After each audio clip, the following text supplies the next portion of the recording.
Jadi Chery itu baru aja meluncurkan sebuah brand baru, namanya Lipace.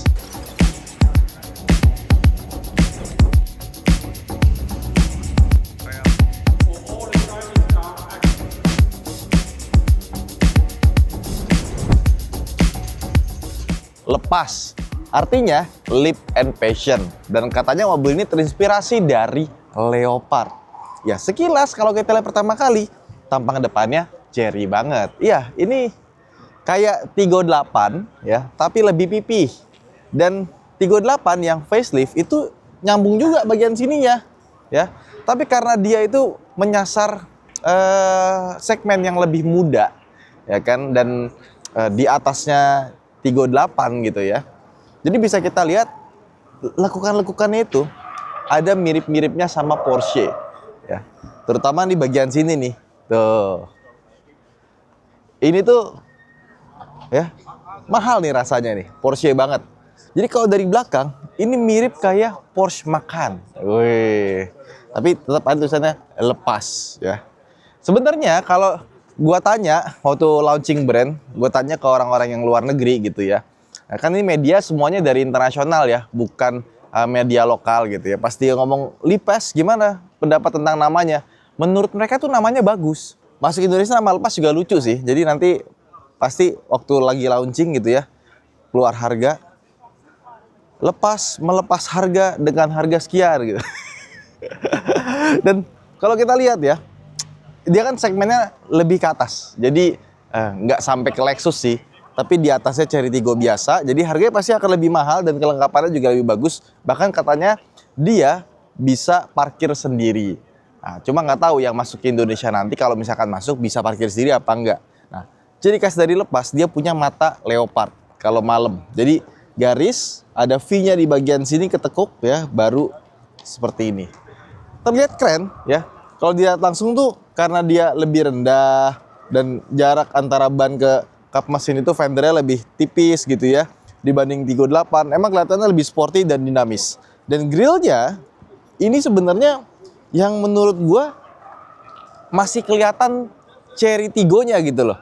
Kalau misalkan dia grill yang nggak seperti ini, dalamnya yang model-model bintang-bintang, bukan bintang, siapa namanya? Diamond gini ya, itu mungkin kelihatan kayak mobil lain. Dan logo lepasnya sendiri ya, ini tuh kayak ada ovalnya, punyanya Chery gitu. Jadi mungkin kalau misalkan grillnya ini dibikin berbeda dengan Chery yang kita kenal ya, ini kelihatannya kayak brand lain. Nah, kalau ini masih ada kelihatan nafas Chery-nya terutama di bagian grill. Lampunya dia di bagian bawah seperti ini ya, ada tulisannya Light Pure Vision, ada atas sama bawah, dan lampunya semuanya sudah full projector. Tapi ininya keren sih, gue suka nih. Dan semua model Lipace mulai dari L4, L6, L8 itu semuanya sama. Logo ini juga berfungsi sebagai radar dan di atas dia juga sudah punya kamera buat ADAS.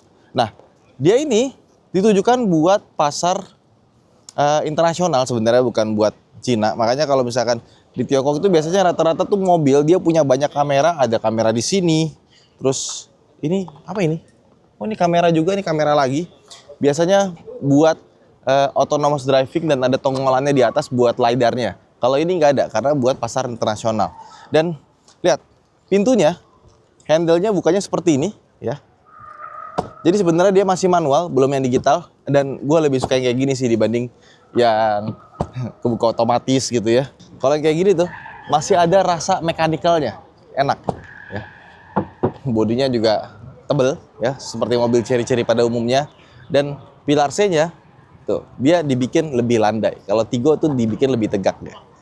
Nah, di atas ada shark fin antena dan atapnya itu black top tapi bukan full kaca ya. Kacanya kurang lebih dia panoramic sunroof ya. Dan di bagian belakang sini ini kayak ada tempat buat kamera tapi nggak dijadiin kamera ya. Mungkin ada varian yang pakai spion belakang pakai kamera. Dan desain high mounted stop lamp-nya itu lebih manis ya. Lampunya seperti biasa Chery itu selalu detail. Jadi dalam-dalamnya itu bagus ya. Dan di sini ada sedikit tempat buat masukin tangan buat ngebuka bagasinya. Dia cukup besar tapi bibirnya tuh cukup tinggi. Jadi kalau buat masukin barang kita harus agak sedikit naik, sama kita dapat bagasi di bawah yang cukup besar. itu storage-nya nggak terlalu dalam. Ini bisa kita buka ya. Nah, kalau dibuka, kita bisa lihat di bawahnya tuh ada inverternya buat plug-in hybridnya. Jadi baterainya dia tetap ada di bawah, bukan ditaruh di belakang, tapi inverternya ada di bagian sini. Terus di sebelah sininya itu ada aki ya. Jadi akinya nggak ditaruh di kap mesin depan, karena plug-in hybrid itu biasanya emang penuh. Kayaknya tahun ini Chery itu bener-bener galakin plug-in hybridnya ya. Hampir semua mobil itu pakai plug-in hybrid, ada yang 1500 cc sama 2000. Kalau yang 39 itu pakai yang 2000 cc. Nah terus kalau kita lihat bagian sini, nih gue suka nih. Dia ada colokan listriknya. Tapi ini buat pasar Cina ya. Jadi colokannya seperti ini. Kalau buat Indonesia mungkin dia akan normal-normal aja seperti colokan yang kita punya. Oke, kita tutup. Dan seperti biasa sudah pakai electric power back door. Harus dong. Dan ini ada logo L8 di bagian sininya. Suspensinya untuk yang bagian belakang dia sudah pakai independen, multi-link. Dan ukuran bannya juga cukup besar, 235/50 R19. Dan bawahnya dia pakai Kumho Exta PS71. Jadi katanya ini mesinnya, karena ini mobil test car ya, ini bukan untuk di display karena agak sedikit messy katanya, agak sedikit berantakan. Tapi ini rapi loh. Mungkin nanti untuk yang versi produksi massalnya nanti akan dikasih cover. Tapi untuk powertrain kurang lebih dia sama seperti Tiggo 8 CSH Chery Super Hybrid yang akan meluncur di Indonesia bentar lagi. Atau jangan-jangan pas video ini keluar udah ada tuh mobilnya. Figur tenaganya kurang lebih seperti ini. Dan untuk figur range-nya kalau misalkan pakai mode EV-nya itu kurang lebih bisa sampai 100 km. Itu kalau misalkan pakai yang NEDC dan 80 km kalau pakai yang WLTP. Oke, sekarang kita masuk ke dalam interiornya. Aduh, enak dingin. Kita dinginin lagi. Wah, kursi pendinginnya juga udah dinyalain ya. Oke. 17 dong. Nah, ada kursi pijatnya. Ada kursi pijatnya. Ini belum gua ngapa-ngapain ya, baru masuk langsung ada kursi pijatnya dan pendingin kursi nyala. Nah, dia ada fragrance juga, jadi dia punya parfum ya. Kita bisa pilih, ada 3 di sini. Bisa dark, charming air. Ini apa nih yang ini? Belly. Ini apa sih yang ini? Kok nggak ada tulisannya? Ini dark, yang ini nggak ada tulisannya. Coba kita cobain yang dark temptation. Gimana Sen baunya Sen? Kayak bau parfum apa? Gue nggak begitu ngerti parfum sih. Tapi kalau kalian pengen tahu di mana parfumnya, ada di bagian bawah sini. Nah, seperti ini dia bentuknya. Wangi. Layarnya dia tuh dibikin vertikal seperti ini. Ya, dan kalau kita duduknya itu pas seperti ini ya, itu dipegang tuh gampang. Ya, kita nggak perlu maju begini ya, sambil duduk santai bisa sambil pencet-pencet. Nah, terus home-nya itu gini aja. Navigation, Bluetooth Music, kemarin gue udah coba dan dia bisa pakai Android Auto. Nah, di sebelahnya sini ada aplikasi tapi cuma Angami, NAP sama sistem clean ya. Oh, ada, geser lagi. Alkibla, Media Phone Vehicle Center, oke, Weather Application Management, OTA, dia berarti bisa diupdate over the air. Personal Center, Parking Assist, dan seperti yang gue bilang tadi, dia bisa parkir otomatis, navigasi. Nah, kita coba buka kiblat. Kita coba buka kiblat ya. Please keep your vehicle in motion. Harus jalan berarti ya. Biar tahu arahnya kemana nih. Utaranya bisa pas begitu ya.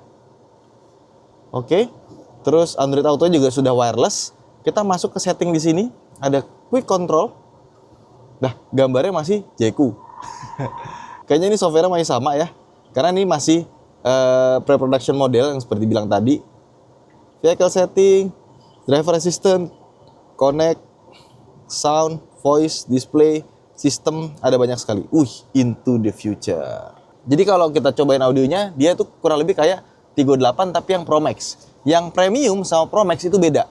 Tiggo 8 premium itu dia nggak ada subwoofer gedenya, tapi yang Pro Max dia ada. Jadi suaranya tuh meskipun sama-sama Sony itu beda. Dan audio ini harusnya juga pakai Sony, tapi yang unit yang ini tuh Sony-nya nggak ada. Berarti beda trim dia ya. Gue sebenarnya penasaran di mana tempat buat ngatur kursi pijatnya, karena ada.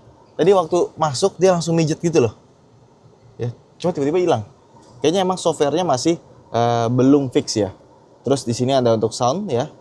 Nah, di sini ada tombol. Yang pertama sebelah kiri ini untuk temperatur. Untuk tombol AC, auto, ya. Ini ada hazard. Terus ini bisa diputer-puter kah? Oh, mode. Ada eco, normal, dan sport ya. Masih JQ loh gambarnya. Terus di sini ada buat defogger depan sama belakang. Dan ini untuk AC-nya ya. Nah, kurang lebih seperti itu. Kemudian di sini kita bisa ngecas secara wireless charging HP kita. Maksimum 50 watt dan ada kipasnya biar mendinginkan. Nah, cup holder ada 2. Nah, bagian sini, ini kayak kunci 38 biasa ya. Sama, ada, oh cooler box-nya juga ada nih buat pendingin. Sama ada gunting. Ya, kenapa ada gunting? Ya. Kita buka. Nah, udah soft opening ya. Dan dia ada leg rest-nya buat kita tiduran di dalam mobil ya.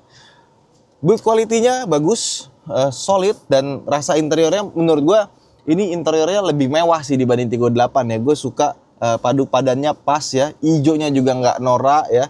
Ini juga head unitnya floatingnya bagus. Di belakang sini bisa, ada tempat nyimpen barang nih. Bisa naruh barang di sini bisa nggak ya? Di sini nggak bisa nih. Speedometernya simple. Dia cuma kotak begini aja dan gambarnya ini masih Tigo 8. Ya, karena pre-production model. Setirnya memang yang digunakan tuh seperti ini dan kalau kita lihat sebenarnya ini adalah setir yang digunakan juga di Omoda 7 ya. Yang gue suka dari setir ini, bagian sini tuh lihat deh, ke sini San. Dia tuh floating loh di bagian sininya nih. Tuh. Jadi dia tembus nih. Bagus. Ini untuk adaptive cruise controlnya, yang sebelah kanan ini untuk mengatur audio ya. Oh, bisa buat ngaturnya juga nih. Tuh. Informasi di sebelah. Bagus sih. Kemudian untuk wiper dan lampu sein dia ada di sini ya. Terus untuk switch drive-nya, transmisinya ada di sini. PRND, tapi dia nggak ada manual modenya dan nggak ada pedal shifternya ya. Nah, di bagian sini ada untuk mengatur lampu ya. Sama buat buka bensin. Nah, kemudian kalau kita lihat door trimnya, ini tuh ada rasa-rasa Mercedes-Benz S-Class ya. Kayak gini ya. Sampai ke sini dan ini juga dibikin floating kayak Mercedes-Benz. Bagus sih ya. Dan ini build quality-nya ini padahal pre-production model loh, bukan model yang udah dijual ya.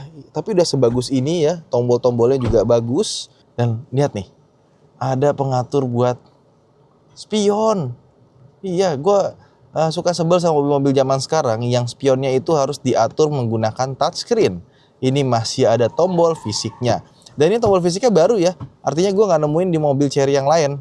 Ini tombol-tombolnya itu bukan tombol-tombol lama terus ditaruh di mobil yang baru. Ini benar-benar tombol yang baru. Mungkin nanti mobil Chery ke depannya juga pakai model power window kayak gini panelnya.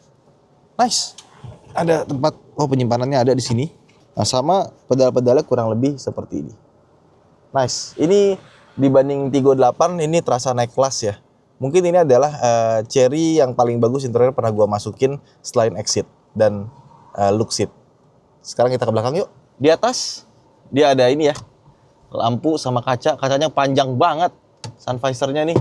Terus di bagian sini ini panelnya mirip Tigo 8 yang terbaru. Buat buka shade-nya cuma nggak usah kita buka panas. Ini buat sunroof. Ini bagian sini kosong. Mungkin buat SOS ya. Nah, sama lampunya di bagian sini. Loh. Oh, belum. Ini masih pre-production model nih, belum ada tombolnya ya. Cara matinya gimana? Nggak ada. Sama di sini itu ada rear view mirror, tapi dia masih yang manual. Harusnya mungkin yang masuk nanti dia sudah pakai yang auto dimming ya. Di tengah sini dia punya speaker centernya. Ya, sekarang kita ke bagian belakangnya ya. Aduh, enak ditutup langsung adem. Panas banget di luar hari ini. Ya, tapi ini cuacanya lagi lucu. Jadi anginnya dingin nih. Tapi di luar tuh mataharinya terik banget gitu.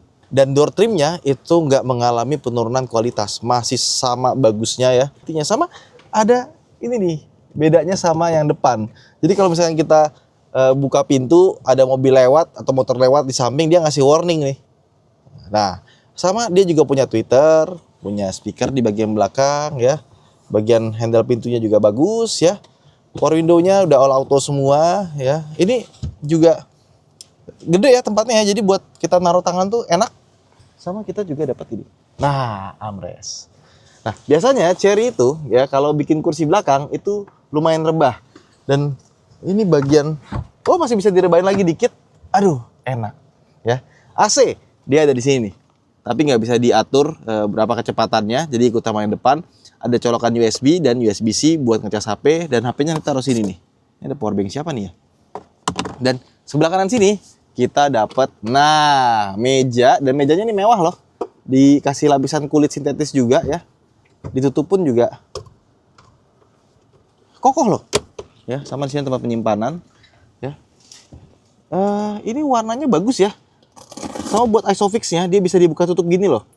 Ini gue baru nemu nih yang kayak gini nih. Biasanya kan dibiarin kebuka gitu loh bang ya. Ini ya dikasih buka tutup biar kelihatan bagus. Oke, rapi sekali nih mobil. Cuma masalahnya ya, gue menunggu nanti kita dapat test drive ya. Kalau misalkan dapat test drive kita bisa ngomongin impresinya. Tapi kalau misalkan ternyata kita nggak bisa, ya udah. Videonya cuma sampai sini aja. Tapi ya, menurut gue ini mobil lepas R8 kan emang di setting harganya di atas 38, di atasnya Cherry. Kalau memang kita dapetin package kayak gini gitu ya, ini sih layak sih. Tutup pintunya aja udah berasa ini mobil mewah loh. Kayak kita nutup Lexus atau sejenisnya. Dan kalau misalkan fiturnya lebih lengkap lagi, ini sih kayaknya menarik untuk dimilikin. Jadi itu aja video kita tentang lepas L8 ya. Semoga mobil ini akan masuk ke Indonesia. Karena kalau misalkan kalian pengen cari mobil yang di atasnya Cherry Tiggo 8, tapi tetap irit, harga terjangkau ya. Dalamnya sih gue suka banget ya. Rasanya udah seperti mobil yang kelasnya mirip-mirip kayak ke Lexus Mercedes-Benz. Cuma tinggal eksteriornya aja. Menurut gue harusnya dibikin lebih mahal sedikit lagi, terutama dari grillnya ya. Ya udah, itu aja mungkin video kita tentang lepas R8. Semoga mobil ini bisa masuk ke Indonesia dan kita bisa coba langsung untuk yang masuk ke Indonesia itu seperti apa rasanya dan berapa sih harganya. Nah, ini pertanyaan lucu nih. Kalau kalian jadi Cherry terus masukin brand lepas ke Indonesia, kira-kira tagline-nya apa? Nggak mungkin kan? Lepaskan Radit. Coba komen di bawah.